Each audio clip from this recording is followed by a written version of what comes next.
And welcome to the first episode of Cheesy Wheels, a podcast hosted by two cheeseheads. My name is Ace Aurora, and with me tonight is Red Sage Red Owell. Sage. Oh, whoa. It is Oh, I. it is you. Yes. Sage, you know what I was thinking when I pitched this idea to you?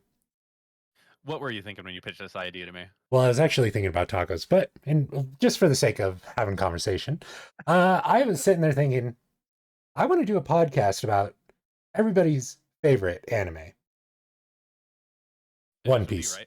No, One One Piece. Piece. No, I'm I mean, kidding. I mean, you're also not wrong there. Yeah. No, no, initial D, yes, you're correct. I Uh, only said that because we've been preparing. yeah. Yeah, it'd be kind of weird if we've been doing all this prep work on initial G just to then talk about One Piece. Yeah. I would definitely need to go back and review the ancient tomes if we were talking about One Piece, because damn, that's been Yeah. going a while. Yeah. Just as an aside, I remember what trying to get into it for the very first time and finding out that there was over 800 episodes and just like, yeah, no, I'm done. Yeah. Yeah, exactly. I start losing patience for things after 100 ish. Oh yeah. Yeah, like if I'm not invested from the beginning, once it gets to like 13, 14, I'm like, okay. I might watch you at some point, but probably right now. Right. And Which that is actually takes us pretty cleanly into Initial D because it is approximately 100 episodes. yeah. And Sage, would you like to give the synopsis or should I? Okay, sure. So in short, since y'all are already here to listen to a car podcast, you could probably guess that Initial D is about cars to some extent. So Initial D is a story about the Japanese street racing scene of the olden days, and by the olden days I mean mid to late 90s. Uh, but Oh God, now I feel but ancient. yeah, we got some people who might be listening into this who were not even alive then. Yeah. What do But you wait, you mean the world existed before the year 2000? What? what the hell? but uh but yeah, so it's an anime set in like the mid to late 90s in the Gunma prefecture in Japan, um talking about and focusing on the street racing scene in Japan as a whole, but mostly in the Gunma prefecture to start. um this anime is kind of seen as a dramatic retelling of the story of the one and only Drift King Keiichi Tsuchiya, By uh, one of the who three is guys. many people's idols Yeah. for anything cars. Oh yeah, he's definitely one of mine.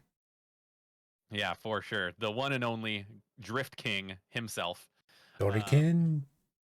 who was actually served as a pretty prominent editorial consultant for the anime, just to make sure that things were being told accurately. Yeah, yeah, like apparently a lot of the story of Initial D is based off of his life. Just to kind of give like a quick little comparison. His family owned a delivery service and he drives an 86 in his drift career. Um, he reluctantly became a racer. Originally, he did not. It wasn't until he went on a drift race or with a few friends drifting down Mount Haruna, which in Initial D is known as Mount Akana, um, that he decided he wanted to be a racer. And now he's basically is the Drift King. He's been a winner of the 24 Hours of Le Mans. He's also been a runner up in the All Japan GT racing scene, I believe. And he also is one of the first people to ever release a drifting video. So we anybody who's a fan of Ken Block's um oh gosh, why am I His Gymkhana yes, videos. Jim Connor. Thank you, Sage. You can thank Kaiichi Tsuchiya for the inspiration and also for bringing the 86 to prominence. Yes, he definitely brought a very intense cult fandom around the good old Toyota Sprinter. Yeah. And speaking of the Sprinter, should we start talking about the cars there, Sage? Yeah, yeah. The main characters in the anime are not so much people as the cars they drive.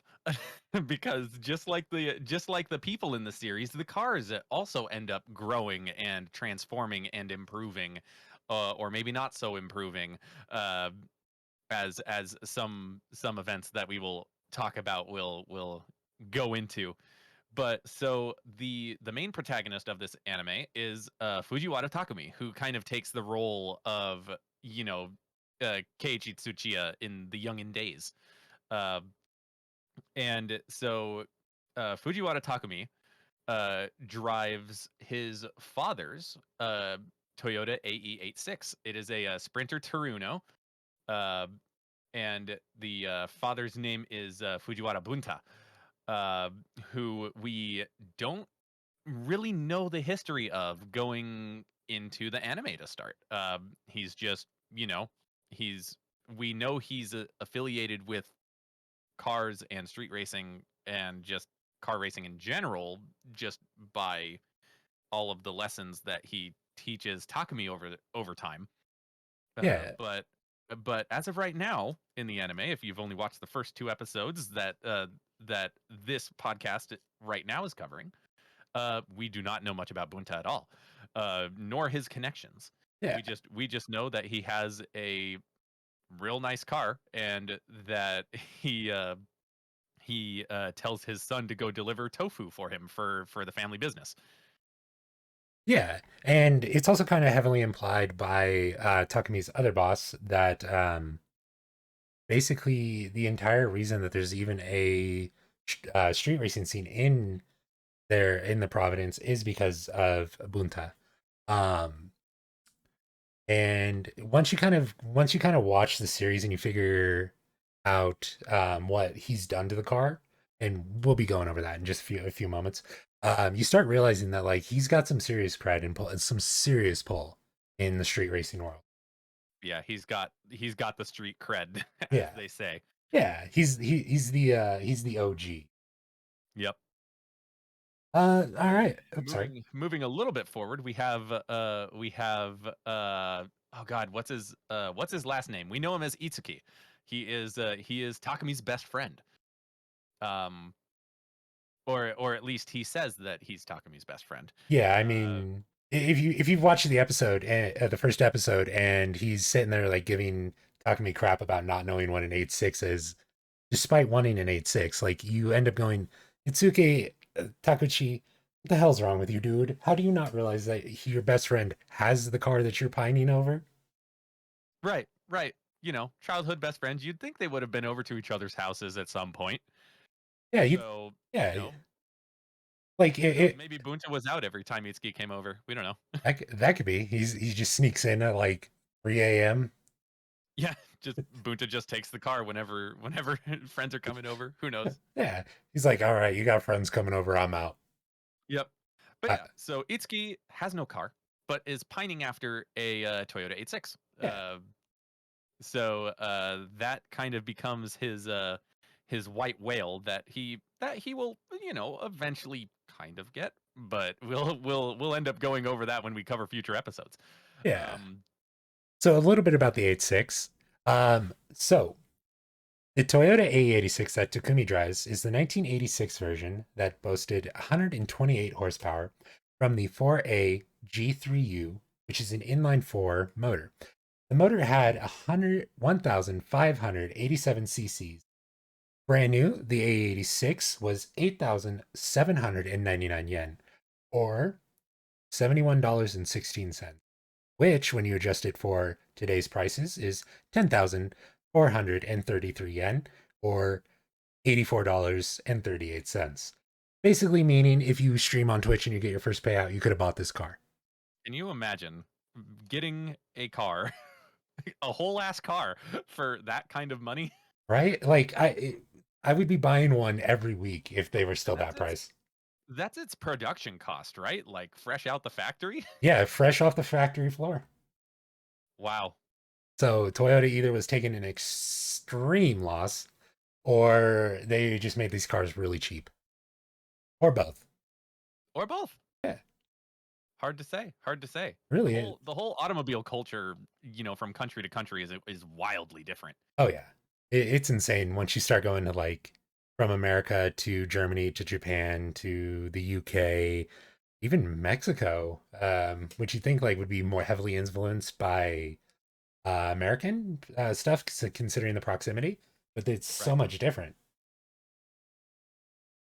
Yeah. And a lot of it, like at least elsewhere in the world, it has to do with infrastructure. Yeah. Anyway, the one that Takumi drives in the anime has been tastefully modified from its stock spec to a 4A GE inline 4 motor with 150 horsepower. It also went on a nice little diet and went down from 970 kilograms, or about 2,138.4 pounds, to 940 kilograms, or 2,072.35 pounds, which is a total loss of 29.9 kilograms or 66.1 pounds. So close to breaking that 1 ton barrier. Yeah. Imagine how crazy it would be if that car from the factory was 1 ton. Right. Exactly. Like even better power to weight, even though the power to weight is not that great because the power is not there. Yeah. Yeah, like I think later on in the series the full horsepower that this thing gets is like 250. Yeah, damn. Can you Yeah. imagine a car that barely weighs over a ton Yeah. having that kind of juice? Which, if you compare to most modern day drift cars, which it's like 600 at the pro am level, Yeah, yeah, is nothing. Like, yeah, for real, for real. Modern spec is absolutely crazy. yeah. So there has also been a lot of custom parts that have been added to the 86, either by Bunta or Takumi later on. Mostly all within the first few episodes, or during what I'm assuming is the first few episodes. So we start off with a pair of CBT353 amber fog lights that are fixed to the front bumper, a custom-made chambered muffler, an Ital Voltanti Admiral red trim steering wheel in the anime. However, in the manga, um, it is an Ital Voltani formal red trim steering wheel. A specialty cup holder that resembles a Sakano Sengyo EB48 attached to the air vent on the dashboard that was used to hold a cup of water, which would simulate the movements of the load of tofu in the boat that Takumi would be delivering for the night. And then finally, we finish it off with an RS Watanabe 8 spoke F8 type wheels in gunmetal gray, coming in at 15 by 7. So basically, there's a lot of really cool parts on there. And most of these parts, from what I could find, were inspired not only by Tsuchiya's own personal taste on his vehicle or his 86, but also kind of picked by Tsuchiya to Yeah, represent yeah. him. Yeah. And what sticks out as striking to me is like one of the biggest parts about how a car performs is its suspension, right? Yeah. There's not really a whole lot said about the suspension. No, I don't think anywhere in either the manga or the anime it says anything other than its stock ride height. Right, exactly. And stock ride height doesn't really give us anything about the coilovers underneath that are maintaining that ride height. Yeah, basically it's just like, yep, it's standing there. Yep, it's just, it's there. Cuz yeah, if you look at the stock ride height of these things, it's anything but aggressive. It's not like stanced or anything. No, it is definitely, if you were to look at it, you'd be like, how is this a race car? How did Right, anybody think right. this is a race car? You look at it and you're just like, yeah, that's a cute grocery getter, Yeah. or in this case, a delivery car, like nice economic delivery car. Yeah. And fun fact, I actually looked up the gas mileage of the stock version of the A86. Yes. 29 miles to a gallon. City. That is not city. City. That is, oh my god, that is like exceptional fuel economy for a car of that age. Yeah. Like that thing would sip gas. Like this would be the car if you for some reason have anywhere from 10 to $30,000 as a high school student, this would be the car to get if you were worried about gas. Right, right. Like that thing just does not get thirsty very often. So, No, and then there's so me who's sitting on a C1500 from 1989 going, why does my truck only get 8 miles to the gallon? My wallet hurts. yep. And I used to have a early 90s Nissan 300ZX. And even that it was bad. It was like, as far as city mileage goes, it was probably not even 10 city miles a gallon. It pulled like 20 highway miles, but Yeah. Yeah, like so a little bit about my history with cars. I grew up with a Mazda 3, like the hatchback version. oh yeah, yeah, yeah, the hatchback M3. Yeah, and that thing would get like 9 if I was lucky.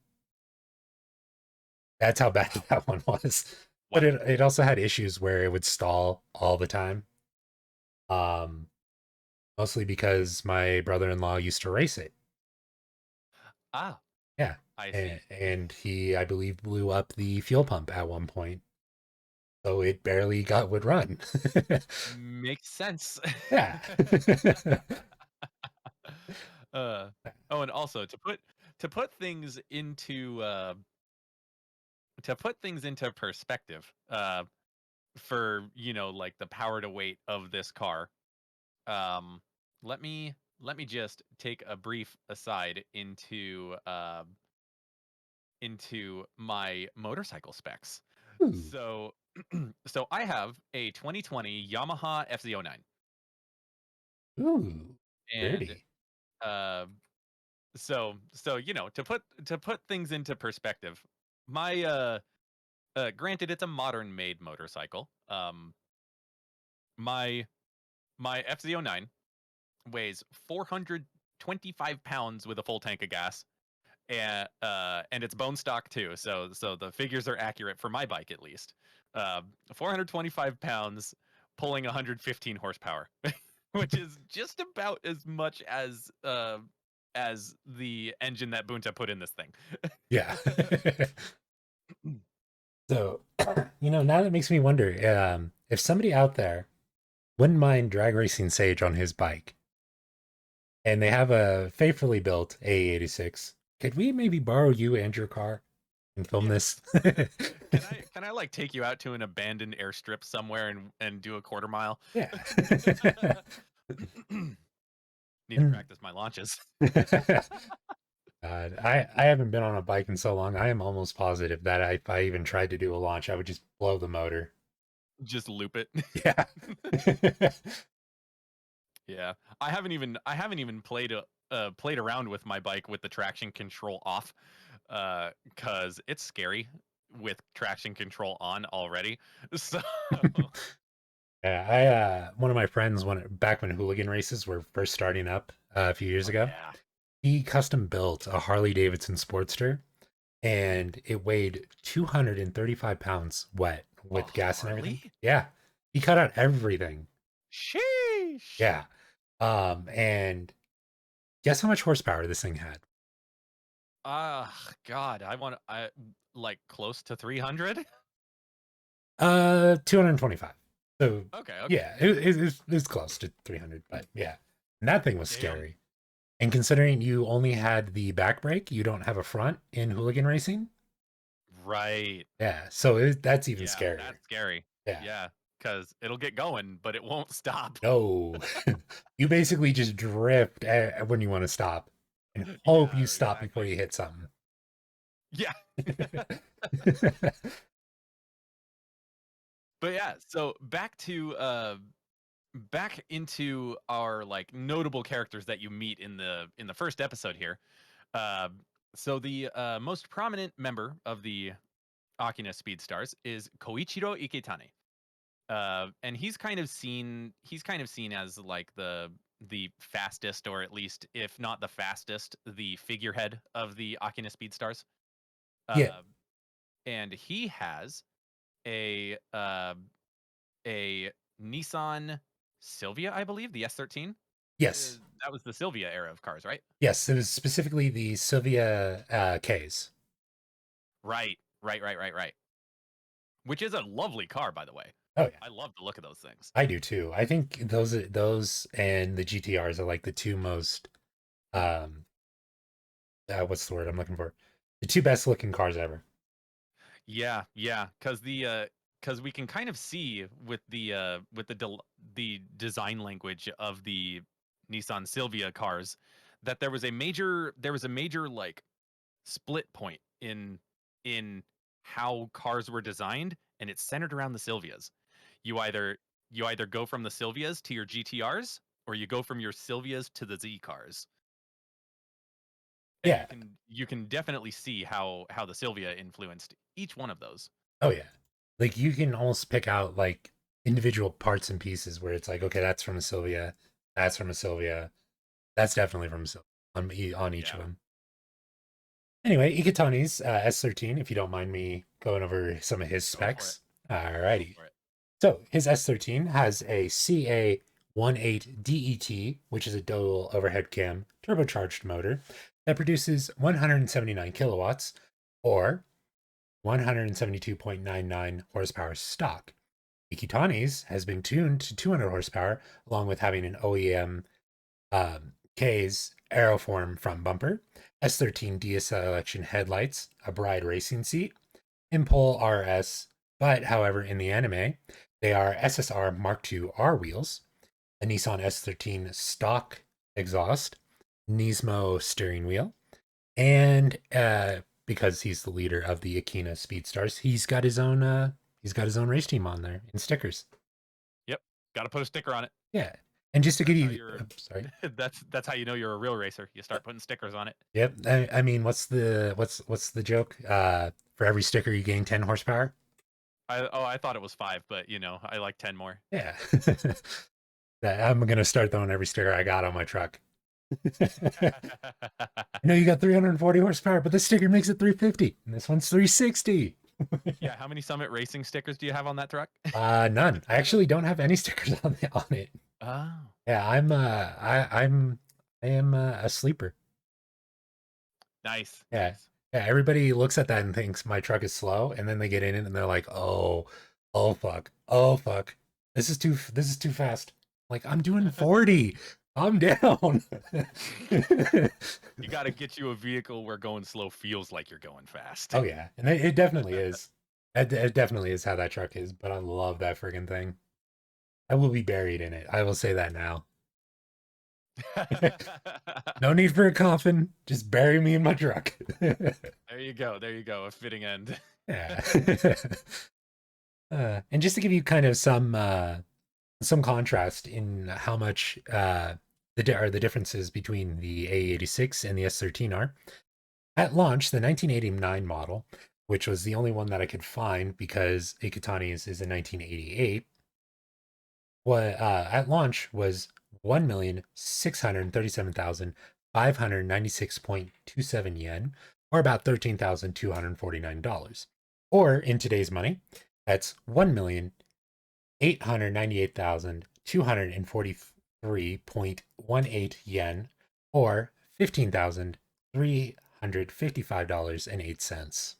And still, that price for that kind of car, like that's really decent.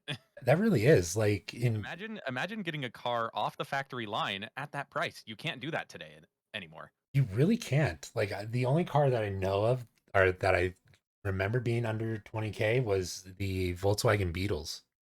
Yeah. Yeah, that's about right. Yeah. And yeah, the Volkswagen Beetles. Let's not speak more about those. Right.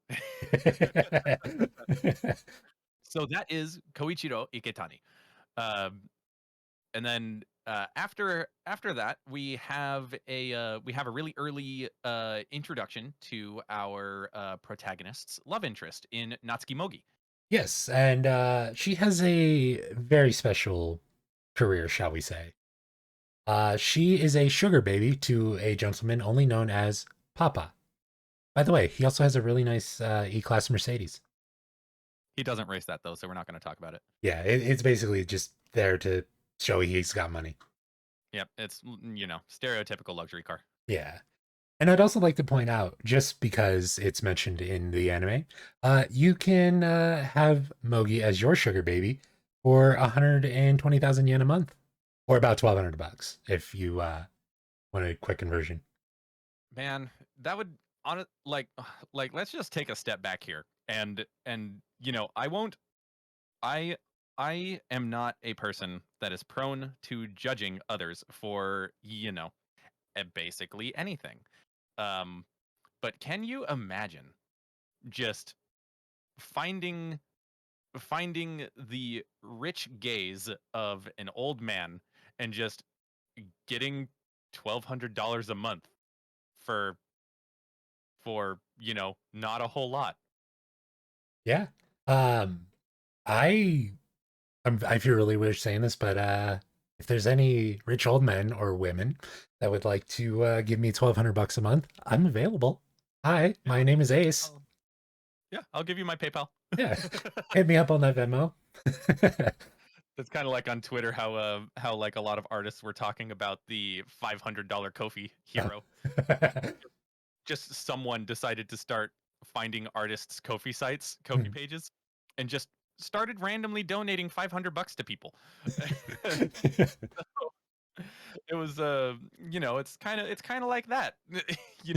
Just imagine if that was you, Yeah, and how envious you would be of somebody who had it. yeah. I mean, I eventually I feel like I would probably just save up for a year and 5 months and then go buy myself an S13. Right, exactly. Yeah. So I think also at this point it should be known, like, typically when you're in a sugar child type of situation, that's generally seen as a form of sex work, and I will cannot in good conscience condone sex work for anyone of high school age, which is where a lot of these main pro tags are. Um, yeah, I believe so Mogi at that's a big it we go into this relationship later on as the anime progresses a little bit. Like we slowly learn more about it, and it develops as time goes on. But but yeah, yeah, being a sugar father, being a sugar daddy to a high school student, a little sus. yeah. So Yeah, that's if I catch you out in these streets, and you got a sugar baby that's probably like 16, 17, it is on site. And by that I mean I'm calling the cops and immediately holding you down right, until they get there. right, citizens arrest. Yep. uh, But other than that, Natsuki Mogi ends up taking interest in Takumi, or at least has interest in Takumi, primarily because they're childhood friends, and we don't really get a whole lot of exposition on their past for quite some time in the show. Um, all we get, I believe, in uh, in the first episode is after Mogi finishes up one of her initial conversations with Itsuki and Takumi. Um, Takumi ends up getting a flashback to like the aftermath of a locker room fight, um, which gets expanded on later again, because yeah, Takumi had basically defended Mogi's honor in the locker room, and Mogi took the retelling of that instance the wrong way, and basically had not talked to Takumi in the past until the first episode of this anime. Uh, and it kind of goes into that. It's kind of implied, but not really. And then later on in the first stage, as it is called, the first season, uh, it we kind of learn more about that. But but yeah, so there's a little bit of, you know, untold underlying history between Natsuki and Takumi. Yeah. And it honestly, this is probably one of my favorite like love stories for not just this series, but also like anime in general. It's actually really cool. Right, exactly, exactly. It's not very shallow, Yeah. which is nice. Yeah. You know what also is not that shallow What's not that is shallow? is the fact that uh Itsuki, Takumi, and Ikitani, all three of them, are employed and thus brought together by the one and only Tachibana Yuichi, who is Yay. their boss at the gas station. And Yep. we have not talked about him yet. Um, you would think that a character like this, being the main protagonist and the main protagonist's group boss, that he would kind of take a side role or a back seat in a show like this. That is definitely not the case. Um, Tachibana Yuichi is actually a long-standing friend of Fujiwara Bunta, Takumi's dad, uh, and they were in the street racing scene together as kids. So they keep in touch with one another and they keep tabs on each other and that kind of stuff. Yeah.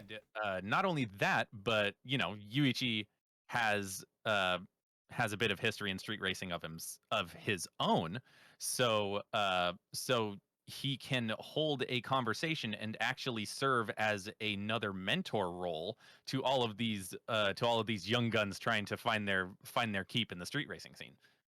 Yeah, I believe he even kind of is he's kind of skeptical of Ikitani in the first episode too. Like he seems almost like it's kind of like Ikitani's he's doubting Ikitani's like passion for actually going down Mount Akina at times. Yeah, yeah. There are definitely times where Iketani's devotion to street racing comes into question, which I think is really cool. Yeah, and And it's not only I'm sorry. and not only that, but like Yuichi kind of acts as like a cool uncle to everybody.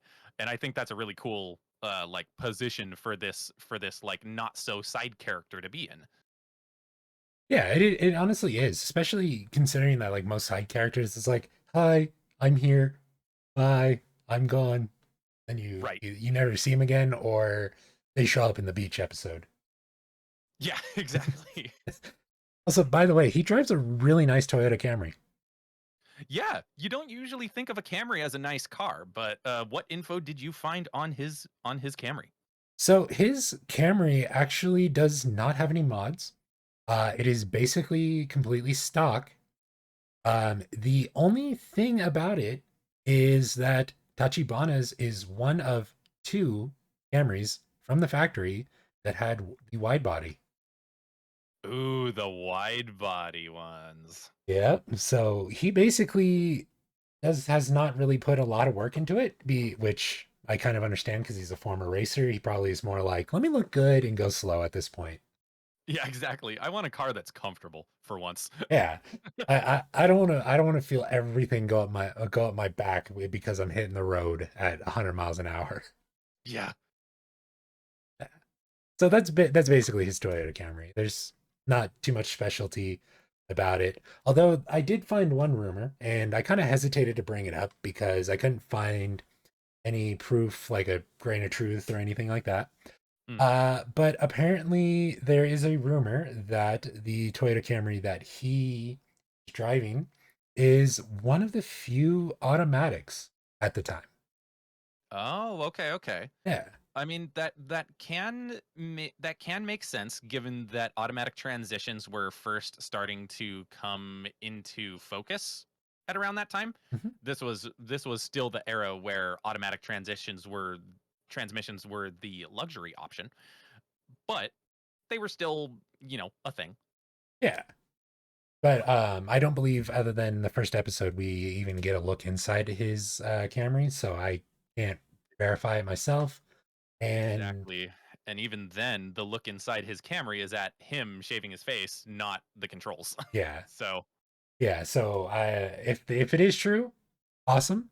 If it's not, it would be nice if it was. Right, Can right. It's somebody just a Rick nice on this? yeah, it's just a nice little bit of flavor, you know? Yeah. Just, basically an ex-Yabo finally calming down and Yeah. getting himself a sensible car. But And I can't remember it as of right now. I can't remember it as of right now, uh, but if the anime does go into, uh, the car or cars that Yuichi raced in the past, that would be really cool. that really would be, yeah. I almost want a series based on him and Bunta's life. Right, like, kind of like a prequel or an offshoot series. Yeah, give me like give me Initial D zero stage. Yeah, initial D0 stage, or that would be the only storyline that I would be able to tolerate filler episodes in. Oh yeah. So, Like they go so to if the producers of Initial D just kind of want to walk everything back a little bit and just insert a couple side episodes that go into Bunta and Yuichi's upbringing in their street racing and how they got to where they are, then that would be pretty sweet. yeah. And if I can make a request, I want to see a episode where all they do is they just eat a bunch of tofu. Yeah, Yeah. yeah, and then that would be the point where uh, where Bunta would say, "You know what? When I retire, I'm gonna make a tofu shop." And then I'm going to force my 12-year-old son to make deliveries up a mountain in an AE86. Yep. And I'm going to tell him Not in a AE86, in my AE86. 86. And then I'm going to tell him that if he spills a drop of water, he's ruined the entire delivery. And has to do it again. Again. uh, but I'm glad you brought that up because that is a very prominent legend that you may or may not have seen like a MythBusters type YouTube video for if you're in any way acquainted to the car scene, specifically drifting, uh, where uh, where Takumi is given a paper cup uh, with uh, with water in it, nearly full, uh, to simulate the movement of the tofu in the trunk of the car. Bunta told Takumi that as long as he can make it up the mountain without spilling too much water, he would not damage the tofu. Uh, whether or not that's actually true, I am not sure. Whether or not it can actually be done, I think that is up to Keiichi Tsuchiya to tell us. Yep. And I did do some research into this because I knew I would eventually probably be brought up at some point. I did look up on Reddit, so take this with a grain of salt. Yeah, I've I- read it. yeah, if this was true or not, I figured I might as well go to the Fedora wares, and I got the typical answer, which it was no, this is not true. Yes, it's true.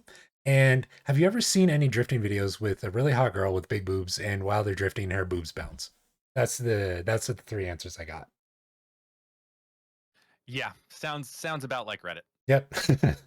Except for the few less miladies and nice guys finish last posts. Oh yeah, of course, of course. But you know what? Who All right, doesn't finish last? who? Ryosuke Takahashi. Oh yeah, we have yet to go into our series' very first antagonists, Yeah. who are the Takahashi Bros. We've got Takahashi Keisuke, the younger brother, and Takahashi Ryosuke, the older brother. They are called the Rotary Twins because they both drive different vintages of Mazda RX-7. Uh, so Ryosuke, the older brother, is kind of seen as this like super bookish but also incredibly talented guy. And then Keisuke is your kind of like typical himbo, only if you could be a himbo in racing, where he doesn't really like drive off of anything other than instinct. So you've got one person with really strong instincts, you've got one person with really strong like theory and study, uh, and they work together to make a very powerful leadership structure for their own racing team, um, which is the Akagi Red Suns. Which is a badass race team name. That's such a good race team name. Oh my god. Yeah. Like if I ever get the chance to own a race team, you can bet your sweet Bippy that I'm going to parody that. Oh yeah, for sure, Yeah. for sure. Yeah. So a little bit about both of their Mazda RX-7s. Ryosuke's is a Mazda Savannah RX-7 Infinity 3. His specific one is the 1990 model with a chassis code of FC3S. The car weighs in at about 1,200 kilograms, and it is fitted with a 13 or 13B-T twin rotary engine. The engine originally had 350 horsepower, but during the first battle with Takumi, it was possibly down-tuned to about 250, 260 horsepower, only to be in later battles tuned back up. The original Can you displacement. imagine? Sorry to stomp on you, Oh, you're good. uh, but but can you imagine a car in that era coming off the factory line with 350 horsepower? And especially with like the Japanese gentleman's agreement, where they would like where they'd be like, "Oh no, this car doesn't have 500 horsepower; it only has 250. What are you talking Right. about?" What are you talking about? Yeah. Oh, no, no, we would never produce any cars that have 500 horsepower from the factory. This is a joke. We just Yeah, released it to the press to get a laugh. Don't worry about it, buddy. exactly. Exactly. There isn't totally a black market horsepower arms race going on back here. Yeah. It's not like in a few years we're gonna release the first Japanese twin turbocharger system to be exported from Japan. No, no, not at all. Not at all. Yeah. That's why S- Mazdas are amazing, by the way. yeah. By the way, Have whatever opinions you will about the Wankel engine. Uh, Mazda is the Big Mac daddy of rotary engines, and we respect it as such, regardless of what we think of the rotaries. oh yeah, I love me a rotary engine, especially a triple rotary or a quadruple rotary. Ooh, Ooh, those things just sound like beasts and are scary as hell. God, they almost sound like circa 2010s Formula One cars. God damn. Yeah. Sorry, I get a little giggly when I think about a quad rotor. Rightfully so. Yeah, Rightfully so. yeah. So, custom mods on Ryosuke's RX-7 include custom made by him side mirrors, bucket Ooh, racing seats, and ATC racing steering wheel. Of course, he's got to rep his sponsors, so he has his racing company stickers on there, like Greddy, Endless, Gab, and a bunch of others, which in the anime get parodied as Highway Star, Express, Shift Down, and a few others. He has custom silver rims, a pair of CBT 353 fog lights, a Fujita engineering front lip, a custom single engine exhaust. In the first stage, it's on the right side. In every other stage, it's on the left. A 2.0 boost meter. And unfortunately, I was not able to find a launch price for this particular model of the RX-7.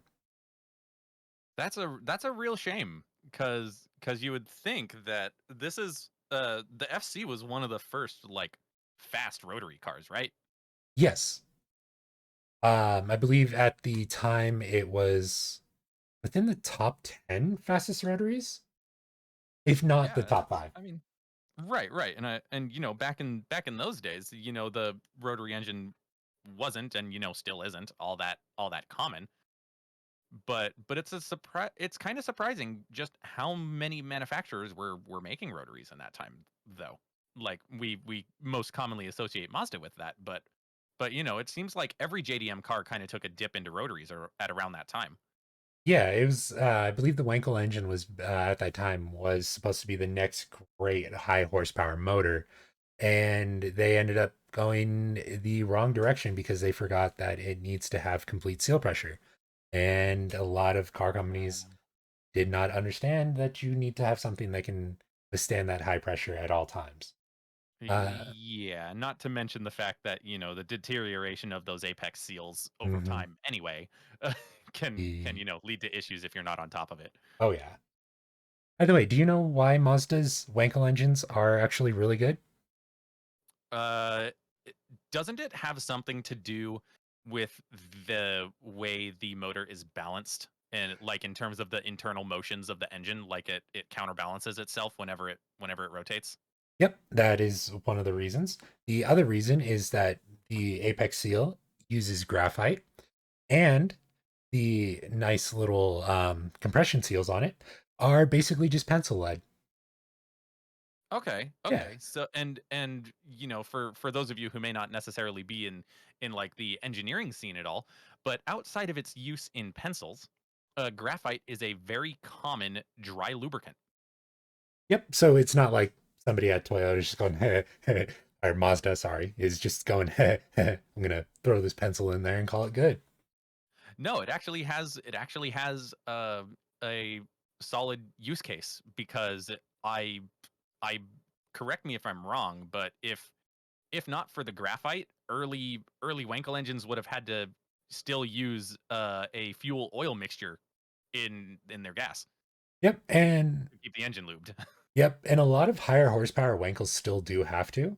But Oh, it's okay. usually on 3 and 4 rotors. There's one on Yeah, yeah.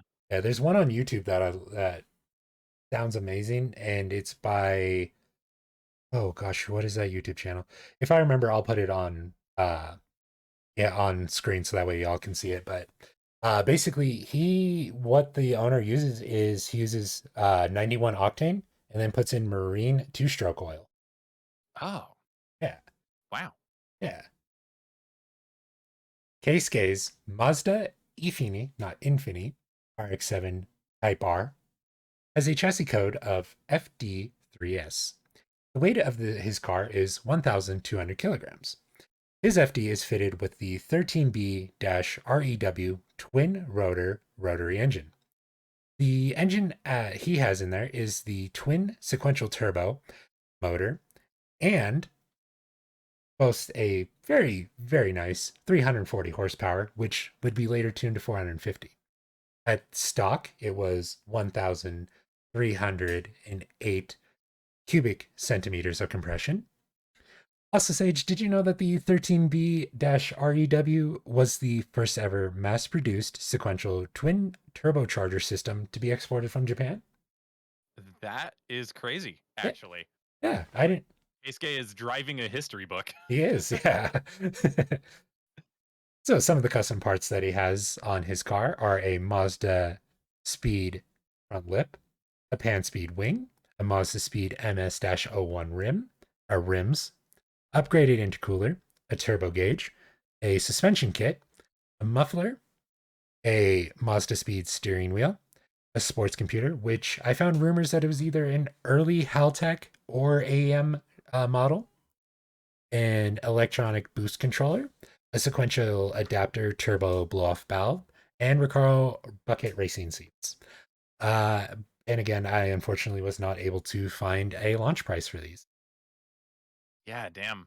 The you would think that such a prominent and influential cars of their times would be pretty easy to dig up some information on, You would, but but like it's even unfortunately one of the blind spots of old cars. yeah, like when you search Mazda Savannah RX-7 Infinite 3, you get the Mhm. 70s version. You don't get the 90s. Oh, So okay. either Mazda is just kind of like, we're not going to talk about this because people love this car too much, or they're just like, yeah, we don't, we don't want to lean too close into Toyota's territory with the initial D love. Yeah, yeah, hard to say. Really hard to say. But I will say, I think in the entire series of this game, I think in the entire anime series, the Takahashi Bros cars are my favorite cars. Yeah, I would say they're up there for me as well. Um, I personally love the S13 more, the Ikutanis especially. Yeah, yeah, that is a nice car. Yeah. And there will be a hybrid model car that we'll be talking about later that gets introduced. Uh that I think is up there in my top cars too. Yeah, there will be, won't there? Right. I was trying to remember Yeah, what that yeah. was. And Yeah. and not yeah, and when I say hybrid, I don't mean, the modern interpretation of hybrid where the car is partially internal combustion, part electric. I mean like basically a kit bash car. Hmm. Uh, so part of the reason why during that custom parts list, it was like a turbo gauge, a suspension kit, was because neither in the anime or the manga was there any brand or model number listed for um, Yep. which basically Some things were just just kept vague. yeah, which kind of leads me to either to believe that either the the mangaka did not want to actually like put a brand specifically on there just in case um just in case it would like conflict with what Ryosuke had, or they just did not want the reader to be kind of bored with like reading over the specs and being like, oh, he's got an AEM turbo gauge on there. Okay, I'm gonna throw that in my car. And then Right, right. yeah, And then maybe part of it as well might be the reluctance to give any company free ad space. that too. Yeah. Oh yeah. Those are all the main cars for episodes 1 and 2, I believe. Yeah, that is the main breakdown of the primary characters that we see a whole lot of throughout the series. Um, every single one of the people that we discussed has kind of a primary role in the show as it progresses because Takumi stays pretty close with his Speedstars friends, and then has some surprising alliances that form as time goes on and he gets a little bit more famous. Yeah. Because one of the things that I guess to kind of segue back into the Takahashi Bros, um, the uh, the most incredible thing about their team uh, is that they never race on their own turf. They use the Akagi Pass for practice and internal races, like basically scrimmages. Um, but they never actually race on their home turf with anybody. Um, they prefer to race at other people's passes on other people's roads because they have a goal of being the fastest team in Japan for street racing. Uh, it doesn't really, I can't remember if they talk about that in episode 2 or if they end up talking about that in like episode 3 or 4.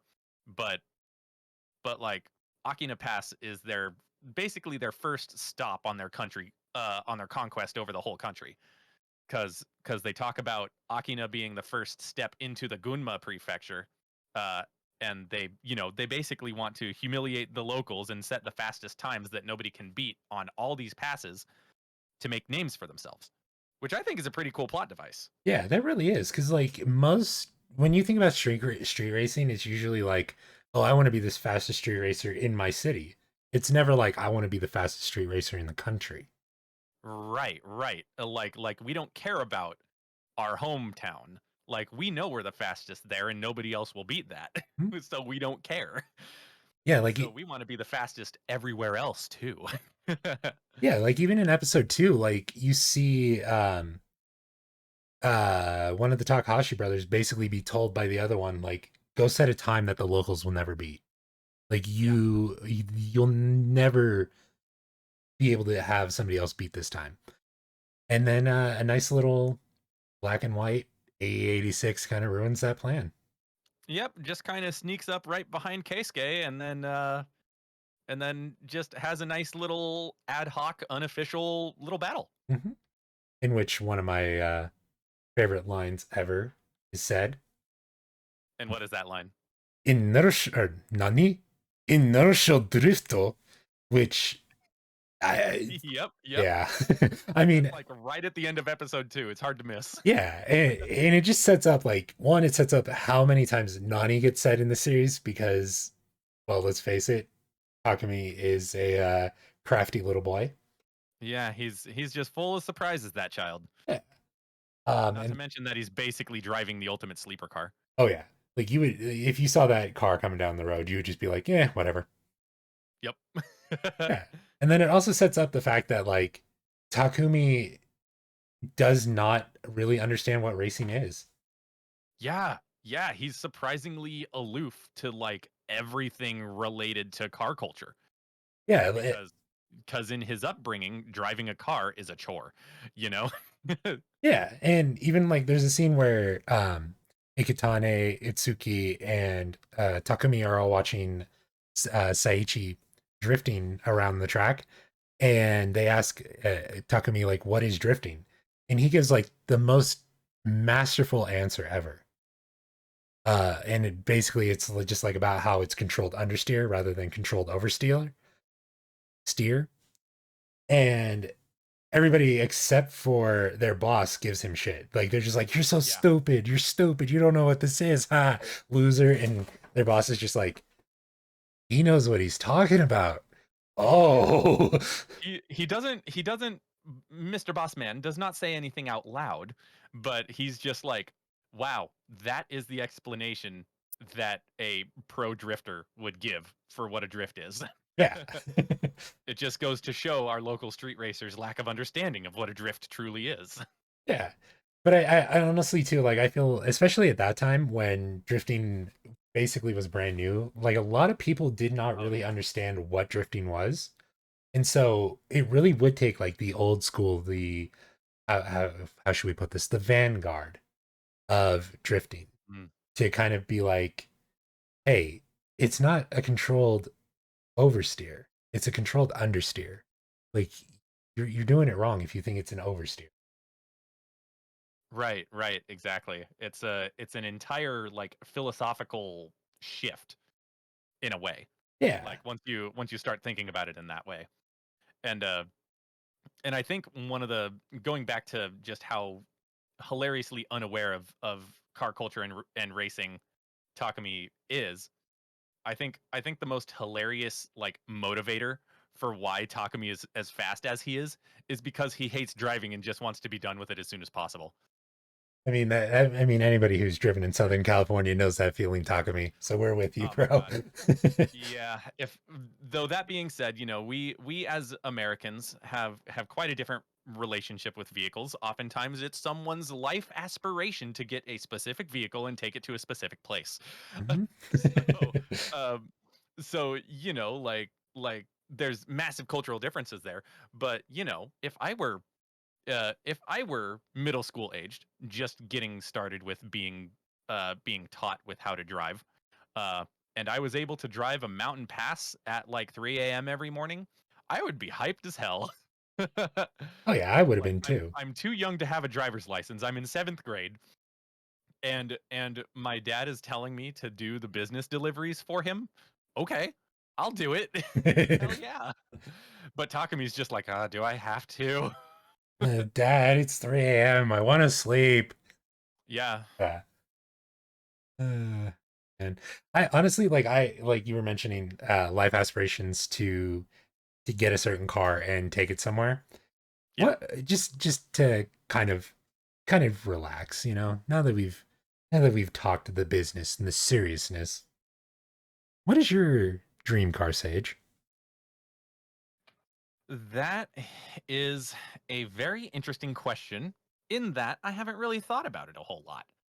Um I it's kind of unfortunate that I don't have my 300ZX anymore.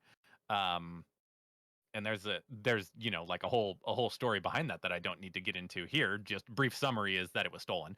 Yeah, Um which but I mean rightfully so. Whoever got it knew what they were looking at. yeah. And if you ever find them, let me know because I will help you beat the shit out of them for that. But I will admit on this podcast right here, right now, I am willing to go to jail for that. That was bullshit. Whoever stole that.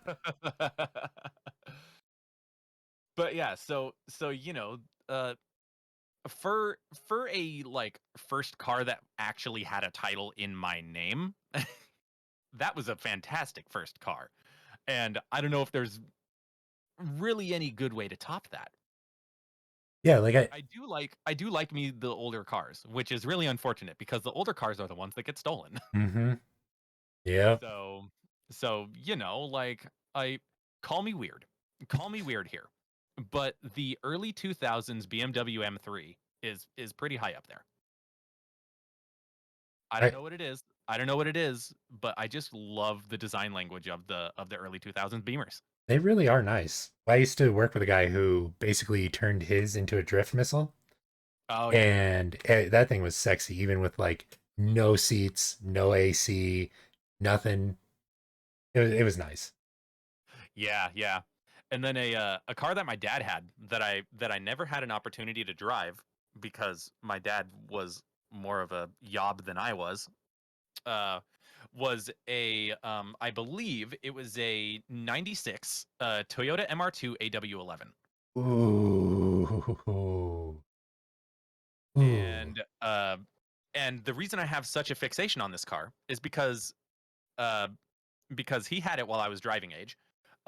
Except uh whenever there was any feasible opportunity to drive that thing, it was not in drivable condition. Oh, that sucks, dude.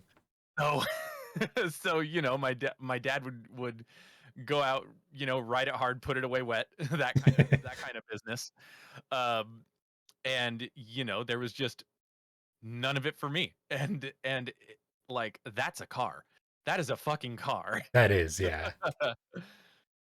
like a mid-engine. It are the MR2s mid-engine or rear engine technically? I believe they're mid-engine. Let me double Okay. check though. But yeah, I don't know what it is about the AW11s, man.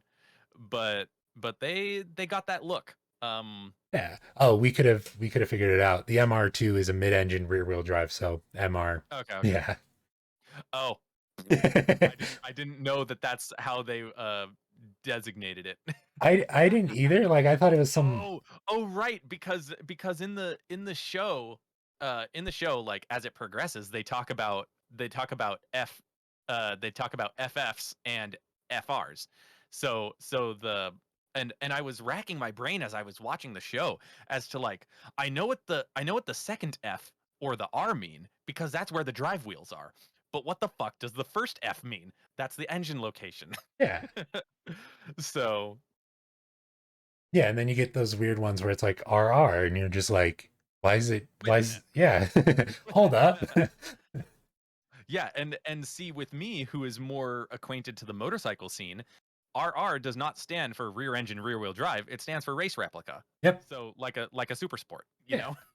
know?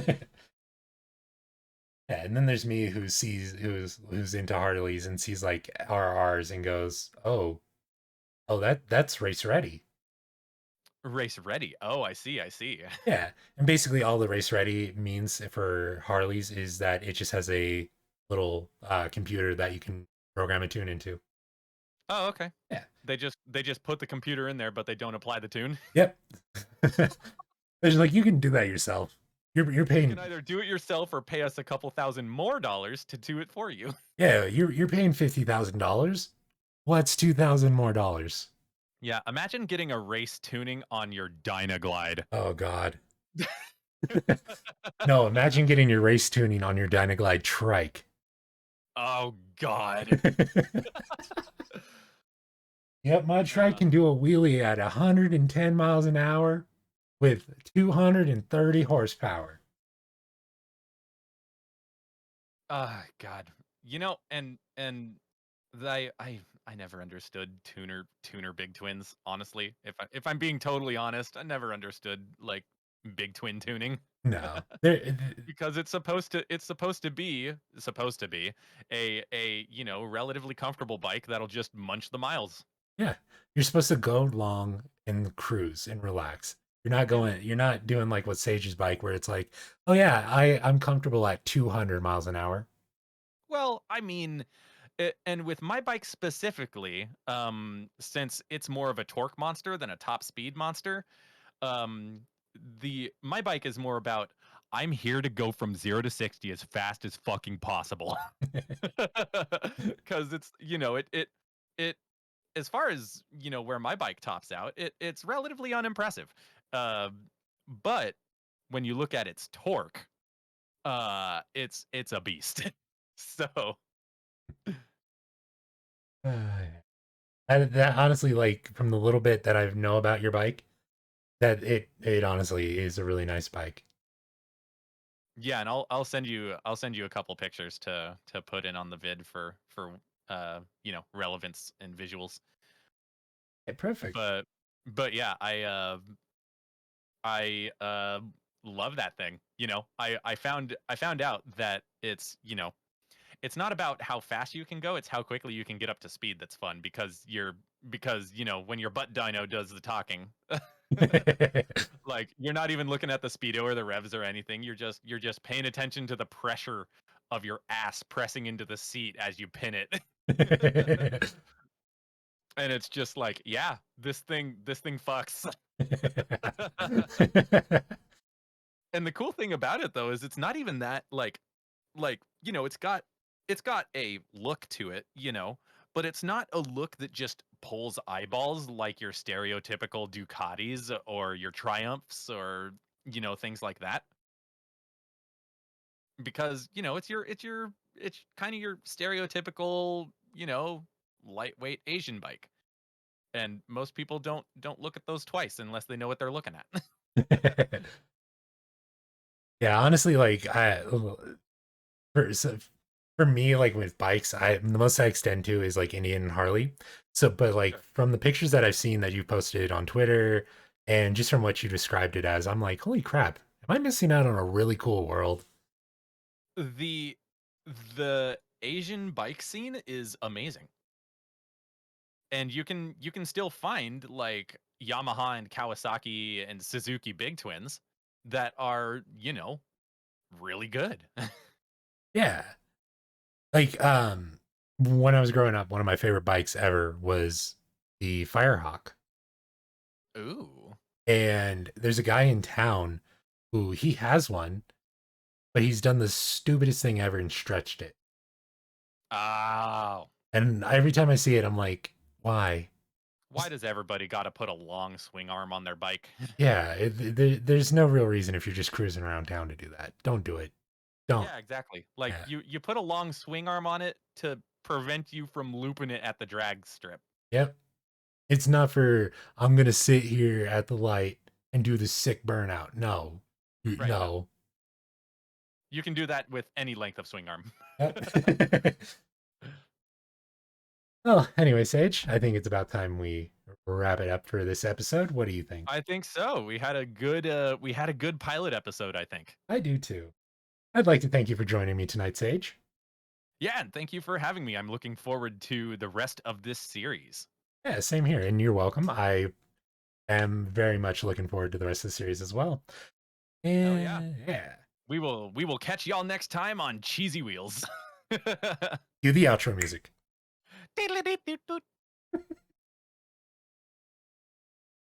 Yeah. And also because they made a point of it, I would like to mention that you can purchase Mogi. Or wow, let me log that back. Oh my god. That's for the outtakes reel.